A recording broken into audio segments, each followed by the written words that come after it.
आज का जो टॉपिक है हमारा सबसे अंतिम टॉपिक है यूनिट 3 का, वो है नैतिक विकास और बच्चे, सही गलत की अवधारणा। और इसके संबंध में नैतिक विकास के बारे में जीन पियाजे और कोलबर्ग का सिद्धांत जो है उसके बारे में हम लोग देखेंगे, है ना। यानी कि आज का टॉपिक मुख्य रूप से रहेगा जीन पियाजे के नैतिक विकास का सिद्धांत और कोलबर्ग का नैतिक विकास का सिद्धांत। तो बिना समय गंवाए चलिए क्लास को स्टार्ट करते हैं। और वीडियो अच्छा लगता है तो लाइक, शेयर और सब्सक्राइब ज़रूर कर लीजिएगा मेरे चैनल को। अपने मित्रों के साथ भी शेयर कीजिए। चलिए देखते हैं आज का क्लास।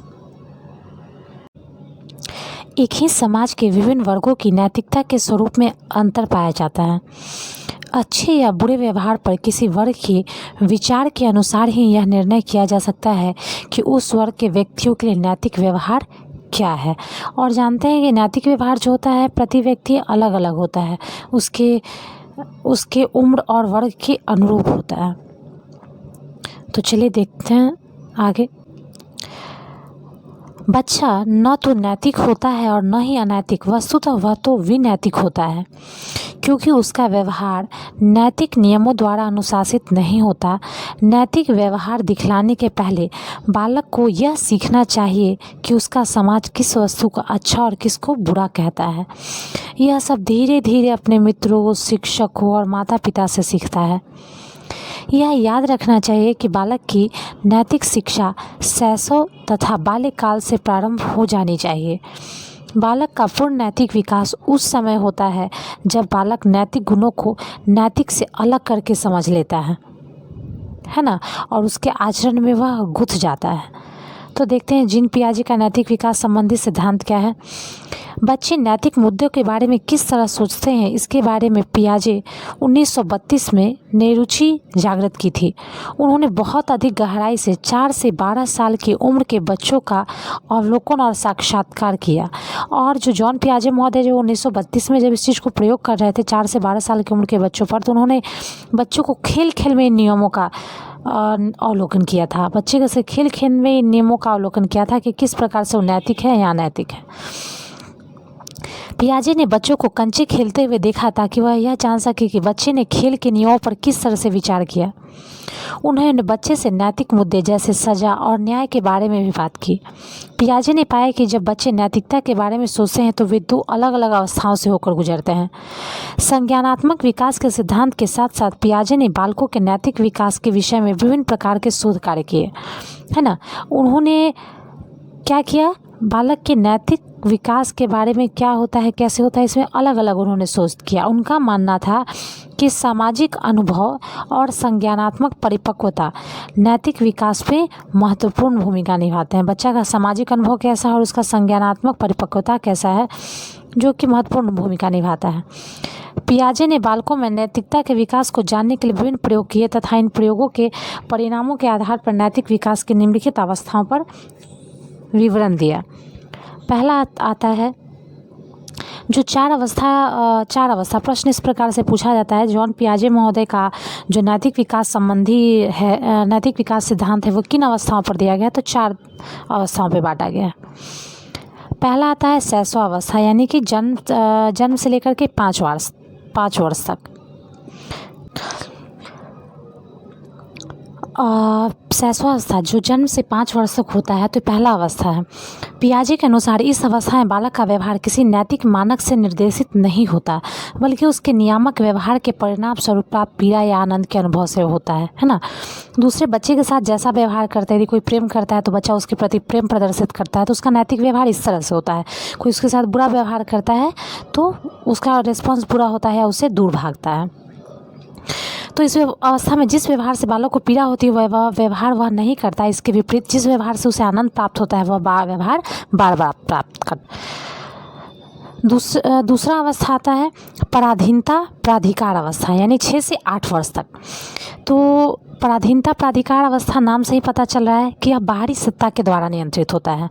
व्यवहार का नियामक जो होता है वो जनरली पुरस्कार और दंड होता है। दूसरे शब्दों में इस अवस्था में बालक के अभिभावक, माता पिता, अध्यापक आदि बालक को अनुशासित करने के लिए जिन विधियों, युक्तियों और दृष्टिकोण को अपनाते हैं उसी के अनुरूप बालक को नैतिक अथवा अनैतिक व्यवहारों का ज्ञान प्राप्त होता है। जैसे बालक को यदि किसी चीज़ को पुरस्कृत किया जाता है तो समझता है ये व्यवहार नैतिक है, यदि उसे किसी व्यवहार के लिए दंडित किया जाता है तो बच्चा यह समझता है कि ये व्यवहार अनैतिक है। तो यही है पराधीनता प्राधिकार अवस्था, यानी बाह्य सत्ता पुरस्कार और दंड के द्वारा एक तरह से कहें तो बच्चे नियंत्रित होते हैं। तीसरा आता है पराधीनता अन्योगत, यानी 9 से 13 वर्ष तक। इस अवस्था में बालक के अंदर समूह से जुड़ने एवं समूह द्वारा 9 से 13 वर्ष का बच्चा कैसा होता है, तो समूह से जुड़ना, समूह द्वारा निर्धारित मानदंडों के अनुरूप व्यवहार करने की प्रवृत्ति विकसित होती है। दूसरे शब्दों में इस अवस्था में नैतिकता अपने समकक्ष बालक बालिका एवं सहपाठियों के सहयोग से विकसित होती है। बालक में यह भाव उत्पन्न होता है कि हमें दूसरों के साथ वह व्यवहार नहीं करना चाहिए जिसे हम स्वयं के लिए गलत समझते हैं, है ना। बच्चा एक समूह का निर्माण करता है और समूह जिस तरह से उसका किसी के प्रति व्यवहार करता है उन मानदंडों को अपनाता है ना। अपने बालक बालिकाओं सहपाठियों से इस चीज़ का विकास होता है। वो ये समझता है कि हमें दूसरों के साथ वैसा ही व्यवहार करना है जैसा कि हम अपने लिए चाहते हैं, और ये भी जानता है कि हमें दूसरों के साथ वैसा व्यवहार नहीं करना है जैसा कि हम खुद के लिए गलत समझते हैं। फोर्थ आता है स्वायत्तता।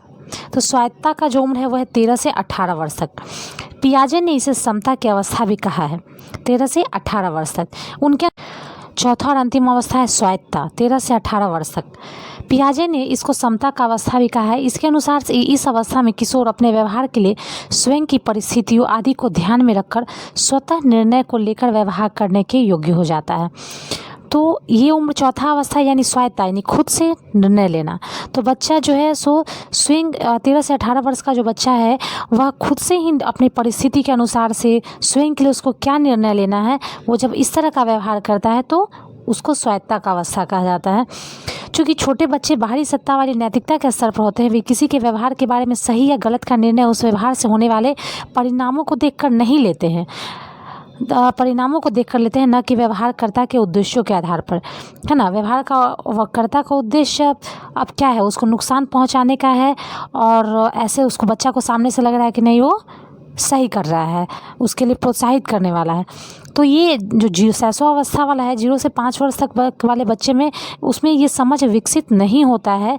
वो परिणाम को नहीं देखता है बल्कि सिर्फ व्यवहारकर्ता का, है ना, परिणाम को देख लेता है कि अच्छा परिणाम मेरी सुखद है तो ये मतलब ऐसा व्यवहार करना है, लेकिन इसका क्या नुकसान होगा, फ़ायदा होगा, ये नहीं सोचता है। जैसा कि उनके लिए जानबूझकर तोड़े गए एक कप की तुलना में हादसे में 12 कप टूटने की घटना ज़्यादा बुरी है। जैसे कि बच्चा है, यदि आपसे किसी से यदि या उसी से यदि एक कप टूट गया तो उसके लिए वो उतना दुखदाई नहीं है जितना कि 12 कप टूट गया, क्योंकि बच्चा यहाँ पे एक कप काउंटिंग नहीं कर रहा है और वो सिर्फ क्या काउंट कर रहा है कि 12 कप टूटा है, ना कि एक कप टूटा है ना। तो बच्चा के लिए होगा कि 12 कप टूटा है ना कि एक कप टूटा है। अब ये कप कैसे तोड़ा गया, यदि कप जानबूझ करके तोड़ा गया है या गलती से गिरा है। तो यहाँ पर बच्चा जो है नैतिक विभेद करने में, यानी कि नैतिकता के आधार पर करने में वो असमर्थ होता है। 0 से शैशवावस्था का बच्चा जो होता है वो जीन पियाजे के अनुसार से असमर्थ होता है। क्यों? क्योंकि वो केवल व्यवहारकर्ता के उद्देश्य पर आधारित होता है, परिणाम को देख ले, सिर्फ परिणाम को देखता है, उसके उद्देश्य को नहीं देखता है। तो हम लोग देख लिए जीन पियाजे का 4 अवस्था, शैशवावस्था, पराधीनता प्राधिकार अवस्था, जिसमें कि बाह्य सत्ता पुरस्कार और दंड द्वारा प्रोत्साहित होता है और नैतिक व्यवहार करता है। तीसरा आता है पराधीनता अन्योगत, यानी 9 से 13 वर्ष तक का बच्चा जो कि अपने समूह से जिस समूह से जुड़ा होता है उस समूह के निर्धारित मानदंडों के अनुसार से वो नैतिक व्यवहार करता है और सहपाठियों के साथ वैसा व्यवहार करता है। फोर्थ आता है स्वायत्तता, यानी खुद से निर्णय लेकर के किसी के साथ क्या व्यवहार करना है इसका निर्णय करने का अवस्था, 13 से 18 वर्ष स्वायत्तता, ये चौथी अवस्था है। तो ये जीन पियाजे की 4 अवस्थाएं हो गई। अब हम लोग देखते हैं अगला, बाहरी सत्ता के आधार पर नैतिक चिंतन करने वाले बच्चे यह भी मानते हैं कि नियम न बदलने वाली चीज़ के नियम किसी शक्तिशाली सत्ता के द्वारा बनाए गए हैं। पियाजे ने छोटे बच्चों को सुझाया कि वह कंचे के नए नियम बनाए, तो छोटे बच्चों ने मना कर दिया। एग्जैक्टली इस बात से बहुत क्लियर हो रहा है, चूँकि पियाजे का जो थ्योरी में जितना भी सिद्धांत दिया हुआ है वो खेल में ही उनका नैतिक गुण, खेल के माध्यम से उनके नैतिक गुण में क्या है, क्या विशेषता है, कैसा व्यवहार कर रहा है, वो चीज़ उन्होंने ऑब्जर्व किया था। तो उन्होंने कहा कि खेल का नया नियम बना दो। तो उनके लिए कहना था कि नहीं, जो कोई शक्तिशाली रहा होगा जिसने ये नियम बनाया है तो उसके नियम को कैसे चेंज कर दें, है ना। या सामान्यतः ऐसे भी देखा जाता है कि आपके ग्रामीण क्षेत्रों में जो महिलाएं होती है वो किसी एक नियम को पकड़ लेती है कि ऐसा नहीं करना चाहिए, है ना। ऐसा जैसे कि रात के समय झाड़ू नहीं लगाना चाहिए या जो भी। तो एक शक्तिशाली सत्ता ने इस कार्य को बनाया है, इस नियम को बनाएगा तो उस नियम में बदलाव नहीं किया जा सकता है। तो कुछ इस तरह का बच्चों में भी पाया जाता है कि जो उनका मानना है कि ये जो गेम का भी नियम है, खेल का नियम है, वो किसी शक्तिशाली सत्ता ने बनाया है और उसमें वो कुछ बदलाव नहीं कर सकते हैं। तो ये नैतिक व्यवहार का आधार होता है। वैसे पियाजे मानते हैं कि जैसे जैसे बच्चे बड़े होते हैं उनकी सोच सामाजिक मुद्दों के बारे में गहरी होती चली जाती है। पियाजे का मानना है कि सामाजिक समझ साथियों के साथ आपसी लेन देन से आती है। जिन साथियों के पास एक जैसी शक्ति और ओहदा होता है वहाँ योजनाओं के बीच समझौता किया जाता है और सहमत न होने पर तर्क दिया जाता है और आखिर सब कुछ ठीक हो जाता है। तो ये बात भी बहुत क्लियर है कि यदि एक लेवल का आदमी है, एक जैसी शक्ति वाला आदमी है, एक ही ओहदा का आदमी है, तो उसके बीच किसी बात में तर्क भी होता है तो तर्क वितर्क करके फिर समझौता हो जाता है और बाद में सब कुछ फाइनली नैतिक व्यवहार सामंजस्य होने लगता है और ठीक हो जाता है। तो ये जेन पियाजे का था। अब हम लोग देखते हैं तो कोलबर्ग का जो नैतिक विकास का सिद्धांत था वो भी कहें तो जो जीन पियाजे महोदय 4 अवस्था का जो संकल्पना है उन्हीं को लॉरेंस कोलबर्ग ने आगे बढ़ाया था। और कोलबर्ग ने हार्वर्ड विश्वविद्यालय में कई वर्ष तक अध्यापन कार्य किया। पियाजे की तरह कोलबर्ग ने भी पाया कि नैतिक विकास कुछ चरण में होता है। कोलबर्ग ने पाया कि वे चरण सार्वभौमिक होते हैं। बच्चों के साथ 20 साल तक एक विशेष प्रकार के सलाहकार का प्रयोग करने के बाद कोलबर्ग ने पाया कि ये चरण सार्वभौमिक होते हैं। बच्चों के साथ 20 साल तक विशेष प्रकार के सलाहकार का प्रयोग करने के बाद कोलबर्ग जो निर्णय पर पहुंचते हैं उसका चिंतन वो 3 अवस्था उन्होंने बांटा और उस 3 अवस्था में फिर उन्होंने 2-2 चरण में विभाजित करके इस चीज़ को समझाया कि नैतिक यानी कह सकते हैं कि जो जीन पियाजे 4 अवस्था में बांटे थे उसी चीज़ को ज़्यादा अवलोकन करके ज़्यादा बेहतरीन तरीके से उत्तरोत्तर रूप में 2-2 चरण में बांट करके 3 अवस्था में इन्होंने विभाजित करके बताया। जिसमें पहला अवस्था होता है पूर्व परंपरावादी नैतिकता, जो कि जीन पियाजे महोदय के अनुसार से सैसवा अवस्था कहलाता था। इसको सैसवा अवस्था भी आप कह सकते हैं, पूर्व परंपरावादी नैतिकता। कोलबर्ग में आता है पूर्व परंपरावादी नैतिकता।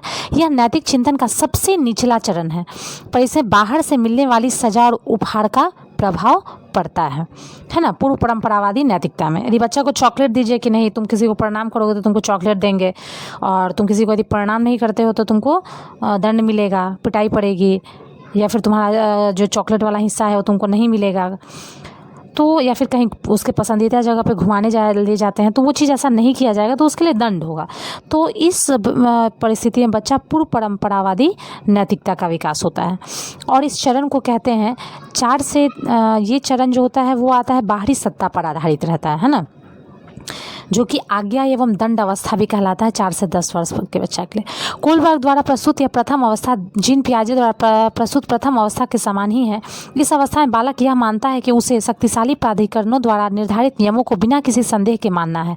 उन्होंने इस अवस्था को पूर्व परंपरावादी अवस्था कहा है क्योंकि इस अवस्था में बालक समाज के सदस्य की हैसियत में व्यवहार नहीं करता, अपितु वह नैतिकता के अपने अंदर से उत्पन्न व्यवहार न मानकर बाहर से बड़ों के द्वारा बनाए गए नियमों के मानने की अनिवार्यता के रूप में स्वीकार कर लेता है। यानी अपने खुद का नियम वो नहीं बनाता है, जो पहले से बड़े बनाए हुए नियम उन्हीं को मानने के लिए वो अनिवार्य रूप से स्वीकार करता है।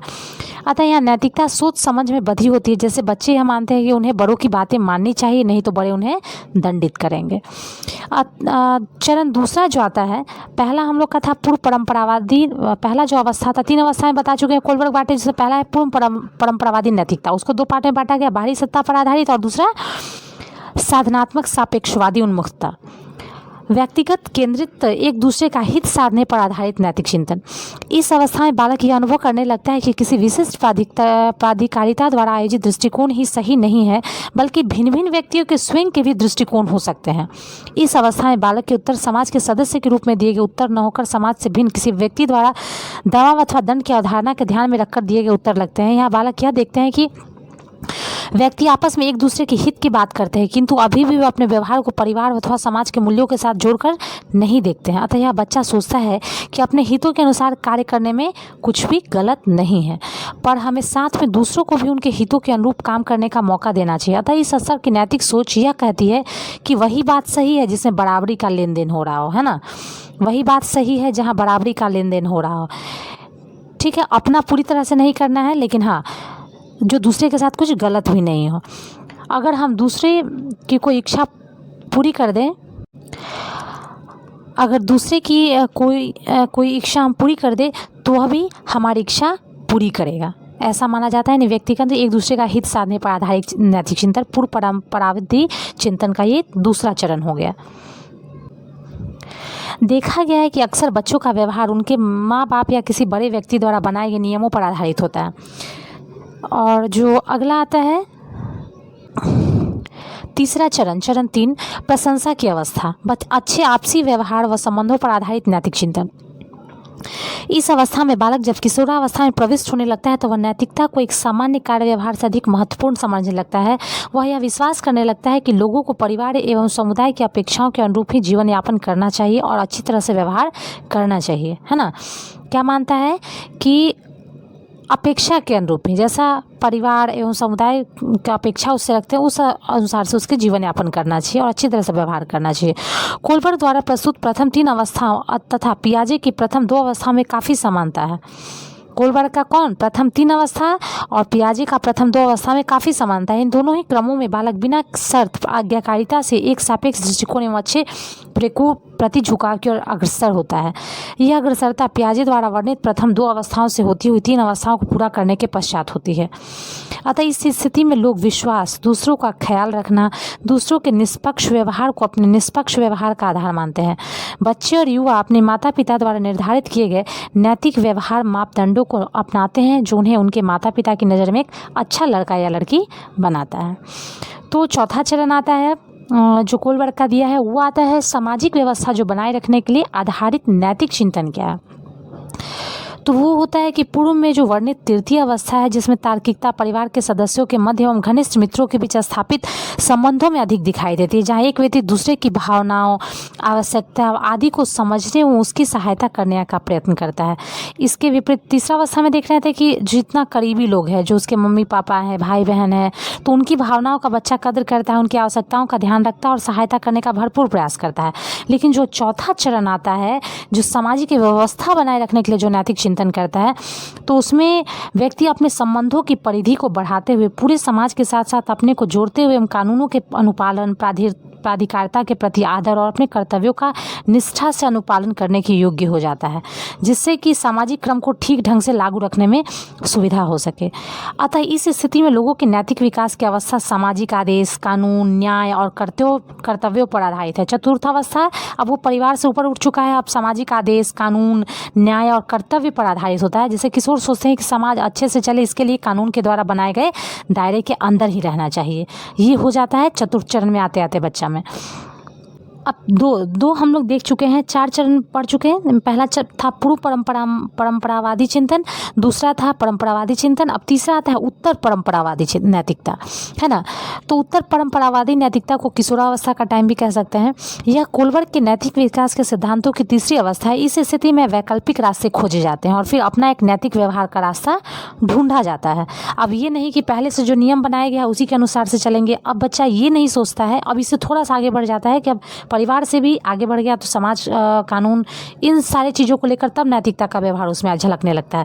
लेकिन फिर उससे ज़्यादा आगे बढ़ने पर बच्चा किस प्रकार का नैतिक व्यवहार दिखाता है किशोरावस्था में, 13 वर्ष के बाद के जनरली अवस्था में या 18 वर्ष के प्लस में जाने पर, 18 प्लस में जाने पे, तो वो आ जाता है पांचवा चरण, जिसको सामाजिक समझौते की अवस्था कहते हैं।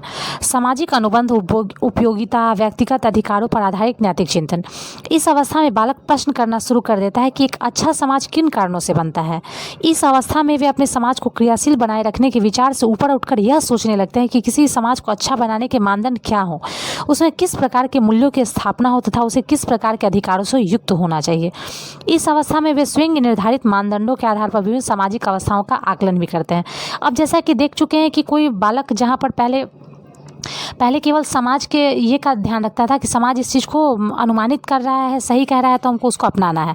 लेकिन अब बच्चा ये करने लगता है कि नहीं, केवल दूसरे कर रहे हैं, अन्य कर रहे हैं तो उसको हमको करना है, या समाज के लिए श्रेष्ठ क्या है, सही क्या है, उसको खुद विचार करता है और एक समझौते की अवस्था लाता है। अतः इस अवस्था में व्यक्ति यह सोचने लगता है कि कुछ मूल्य, सिद्धांत और अधिकार कानून से भी ऊपर है। अतः इस अवस्था में व्यक्ति यह सोचने लगता है कि कुछ मूल्य, सिद्धांत और अधिकार कानून से भी ऊपर हो सकते हैं। व्यक्ति वास्तविक सामाजिक व्यवस्थाओं का मूल्यांकन इस दृष्टि से करने लगता है। यानी 18 के वर्ष के बाद बच्चा ये सोचने लगता है, या कोई भी व्यक्ति यह सोचता है कि केवल सामाजिक व्यवस्था जो है वही सही नहीं है, उसका मूल्यांकन वो एक अन्य अपने स्वयं के दृष्टि से करने लगता है और किस हद तक अधिकारों का मूल्यों का वो संरक्षण कर सकता है। यानी अधिकार का और मूल्यों का भी संरक्षण करना है और एक व्यक्तिगत सोच को भी, व्यक्तिगत नैतिकता को भी आगे बढ़ावा देना है। तो इस प्रकार से वो सोचने लगता है। तो चरण छठा आता है, 5वां चरण हम लोग देख लिए। 5वां चरण था क्या, सामाजिक समझौते की अवस्था। 6ठा चरण आता है विवेक की अवस्था।